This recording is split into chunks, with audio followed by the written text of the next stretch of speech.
Usap-usapan ngayon ang umano'y fake news at demolition job. Ito ay kaugnay sa kontrobersyal na 2 million worth of contract ng PCSO.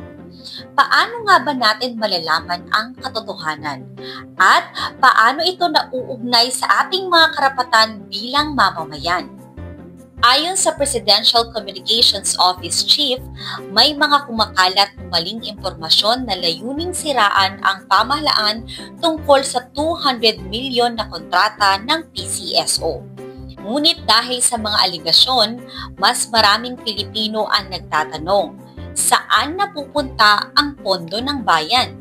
Alam mo ba na ayon sa Article 19 ng Universal Declaration of Human Rights, may karapatan tayong malaman ang totoo.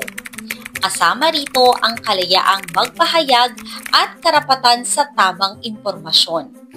Sa isang demokratikong bansa, dapat may transparency ang gobyerno. Kailangan natin ng malinaw na sagot, hindi lang mula sa isang panig, kundi sa lahat ng anggulo ng balita. Kaya importante ang fact-checking. Sa daming impormasyon sa social media, paano natin malalaman alin ang totoo at alin ang disinformation? How to spot fake news? Suriin ang source. Hanapin ang opisyal na pahayag. Ikumpara sa iba't ibang media outlet.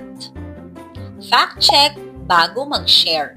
Hindi lang ito tungkol sa PCSO, kundi sa mas malaking usapin ng accountability at karapatan natin bilang mamamayan.